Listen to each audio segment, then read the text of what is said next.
चलिए देखिए, आज आपका ये पार्ट 3 होगा क्लास 7 वालों के लिए सीबीएसई से। इसमें आपको पढ़ाएंगे आज आइडेंटिटी एलिमेंट के बारे में और इन्वर्स एलिमेंट के बारे में।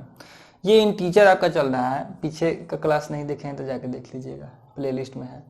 देखिए आइडेंटिटी एलिमेंट क्या होता है। कोई भी इंटीजर होता है, कोई भी इंटीजर है, उसके कोई भी इंटीजर में से दो इंटीजर उठा लीजिए। दो इंटीजर ऐसा होता है 0 और 1, दो इंटीजर 0 और 1 ऐसा होता है कि 0 और 1 ऐसा होता है कि जब आप किसी भी नंबर में 0 को ऐड करते हैं तो क्या आता है, फिर से वही नंबर आता है। और जब आप किसी भी नंबर में 1 से मल्टीप्लाई करते हैं तो क्या होता है, फिर से वही नंबर आता है। तो यही है आइडेंटिटी एलिमेंट, मतलब कि फिर से वही नंबर ला दे, फिर से क्या कर दे, वही नंबर ला दे। तो ये जो 0 है और 1 है ये आइडेंटिटी एलिमेंट है। 0 और 1 क्या है, आइडेंटिटी एलिमेंट है। और सिर्फ इंटीजर्स के लिए ही नहीं है, सिर्फ इंटीजर्स के लिए, ये सब के लिए है। याद रखिएगा कि जो आइडेंटिटी एलिमेंट होता है 0 और 1 होता है, 0 और 1 होता है। इसमें 0 को एडिटिव एलिमेंट ऑफ इंटीजर्स कह सकते हैं। यहाँ पे इंटीजर्स लिख रहे हैं तो लिख सकते हैं एडिटिव एलिमेंट।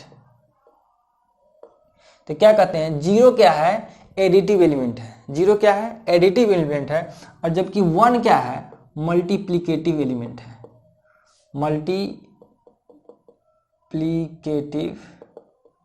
मल्टीप्लिकेशन का आइडेंटिटी एलिमेंट है। 0 को क्या बोलते हैं, एडिटिव एलिमेंट बोलते हैं। और 1 को क्या बोलते हैं, मल्टीप्लिकेटिव एलिमेंट बोलते हैं। ठीक है, 1 को क्या बोलते हैं, मल्टीप्लिकेटिव एलिमेंट ऑफ इंटीजर्स। यही तो है, इसमें ज़्यादा कुछ नहीं है। मतलब ये है कि जो 0 है वह एडिटिव एलिमेंट होता है। क्यों होता है कि जब आप एग्जाम्पल से कुछ समझिए, 5 में 0 ऐड कीजिएगा तो कितना आएगा, 5 ही आएगा। -10 में 0 ऐड कीजिएगा तो कितना आएगा, 0 ऐड हो जाओ। -10 में जब 0 ऐड कीजिएगा तो कितना आएगा, -10 में जाए। किसी भी नंबर में 0 ऐड करते हैं तो क्या आता है, फिर से वही नंबर आता है। इसलिए 0 is called identity element of addition. Identity element of addition, याद रखिएगा। 0 इज कॉल्ड, साथ साथ बोलिए, 0 is called identity element of addition. 0 is called identity element of addition. ठीक इसी तरह अगर 1 का बात कर लिया जाए, किसी भी नंबर आप में 1 से मल्टीप्लाई करो, जैसे कि यहाँ भी इंटीजर्स पढ़ रहे हैं तो -5 में 1 से मल्टीप्लाई करो, कितना आता है, फिर से -5 आएगा। -2 में 1 से मल्टीप्लाई करो, कितना आएगा, -2 ही आएगा। 10 में 1 से मल्टीप्लाई कीजिए, कितना आएगा, 10 ही आएगा। तो आप समझ रहे हैं कि जब भी किसी नंबर में, यानी कि किसी इंटीजर्स में 1 से मल्टीप्लाई कर रहे हैं तो फिर से वही नंबर दे रहा है, तो हम क्या करते हैं, 1 इज कॉल्ड, बोलिएगा साथ में, 1 is called identity element of multiply. 1 is called identity element of multiply. तो आइडेंटिटी एलिमेंट समझ में आया। 0 और 1 आइडेंटिटी एलिमेंट होता है। 0 को एडिशन का आइडेंटिटी एलिमेंट बोलते हैं, 1 को मल्टीप्लिकेशन का आइडेंटिटी एलिमेंट बोलते हैं। अब बताते हैं आपको इनवर्स एलिमेंट। देखिए कोई भी नंबर है, चाहे कोई, यहाँ चूंकि इंटीजर्स पढ़ रहे हैं तो इंटीजर्स का ही बात कर ले। कोई भी इंटीजर्स के लिए एक इंटीजर ऐसा होता ही है कि जब वो दोनों एक साथ में आएगा तो 0 हो जाएगा। जब दोनों एक साथ में आएगा तो क्या हो जाएगा, 0। जैसे कि 2 में अगर -2 को ऐड करेंगे तो कितना होगा, बोलिए, 0 होगा।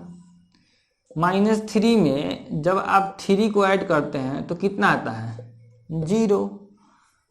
तो और एक और चीज, किसी भी इंटीजर के लिए एक नंबर ऐसा होता ही है कि जब दोनों मल्टीप्लाई होगा तो कितना हो जाएगा, 1 हो जाएगा। -3 के लिए भी क्या होता है, 1/3 जो -3 जो होता है, जब मल्टीप्लाई कीजिएगा तो कितना हो जाएगा, 1 हो जाएगा।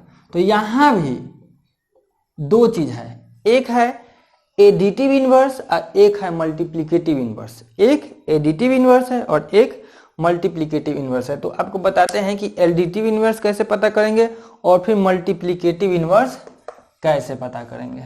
ठीक है, तो याद रखना है कि किसी भी इंटीजर a के लिए, कोई भी इंटीजर हो, उसके लिए एक इंटीजर ऐसा होता है कि जब दोनों को ऐड करते हैं तो कितना आ जाता है, 0 आ जाता है। और किसी भी इंटीजर a के लिए एक इंटीजर ऐसा होता ही है कि जब दोनों को मल्टीप्लाई करते हैं तो क्या हो जाता है, कैंसिल होकर के 1 हो जाता है, कैंसिल होकर के क्या हो जाता है, 1 हो जाता है। तो हम यहाँ कहेंगे कि जैसे कि एग्जाम्पल फिर से हम लिखें कि 2 में -2 ऐड करने पर 0 होता है, तो आप यहाँ लिखिए कि -2 is additive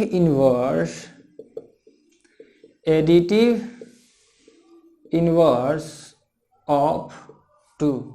did you understand कि -2 का एडिटिव इनवर्स क्या है, सॉरी -2 का एडिटिव इनवर्स है। और ठीक उसी तरह अगर हम पूछते हैं कि -2 का एडिटिव इनवर्स क्या है, तो आप क्या कहिएगा कि 2 है, तो यह इसका एडिटिव इनवर्स है और यह इसका एडिटिव इनवर्स है। तो एडिटिव इनवर्स क्या होता है कि बेसिकली एडिटिव इनवर्स को याद रखने का तरीका है कि जब दो इंटीजर्स को जोड़े और आपस में 0 आ जाए, जब आपस में जोड़ने पर कितना आ जाए, 0 हो जाए, तो वो एक दूसरे के क्या होते हैं, एडिटिव इनवर्स होते हैं। अब आपको बताते हैं कि एडिटिव इनवर्स निकालना कैसे होता है। तो आपको एडिटिव इनवर्स निकालने के लिए क्या करना है कि उस नंबर में -1 से मल्टीप्लाई करना है। कितना से मल्टीप्लाई करना है, -1 से। जैसे कि हम कहें कि 5 का एडिटिव इनवर्स क्या होगा, तो आप 5 में -1 से मल्टीप्लाई करो, कितना आता है, -5 आता है।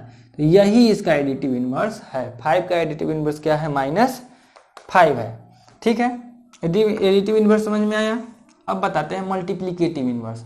मल्टीप्लिकेटिव इनवर्स में क्या होता है कि जब दो नंबर्स को आपस में मल्टीप्लाई करते हैं तो उनका वैल्यू 1 के बराबर आ जाता है। कितना के बराबर आ जाता है, 1 के बराबर आ जाता है। जैसे कि 5 को कितना से मल्टीप्लाई करेंगे कि 1 आ जाएगा, तो जो नंबर यहाँ पर आएगा वह इस 5 का मल्टीप्लिकेटिव इनवर्स कहलाएगा। मल्टीप्लिकेटिव इनवर्स क्या होता है कि देखो इसके नीचे 5/1 हम कर सकते हैं और इसी को उलट देना है। इसी को क्या कर देना है, उलट देना है, तो क्या हो जाएगा, 1/5 हो जाएगा।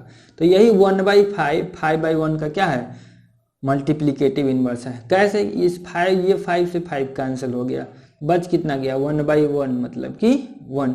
अगर हम आपसे कहें कि 1/2 का आप मल्टीप्लिकेटिव इनवर्स बताइए, तो आप इसको उलट दीजिए, 2/1 कर दीजिए, आंसर आ जाएगा।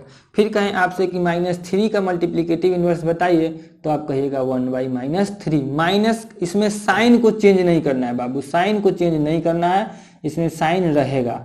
फिर कहें कि -2/5 का मल्टीप्लिकेटिव इनवर्स बताइए, तो आप -5/2 बोलिएगा। ठीक है, क्योंकि माइनस को गायब नहीं करना है, तभी नहीं इसको काटिएगा, इसको काटिएगा, माइनस माइनस मल्टीप्लाई होकर कितना हो जाएगा, +1 हो जाएगा। क्योंकि यहाँ पे +1 लाना है, -1 नहीं लाना है। आई होप आप इनवर्स एलिमेंट को क्या करे होंगे, समझे होंगे। ये आपका हो गया। अब आप एक्सरसाइज 1.1 बना लीजिएगा। नेक्स्ट वीडियो में जब हम लोग आएंगे तो उसको डिस्कस करेंगे।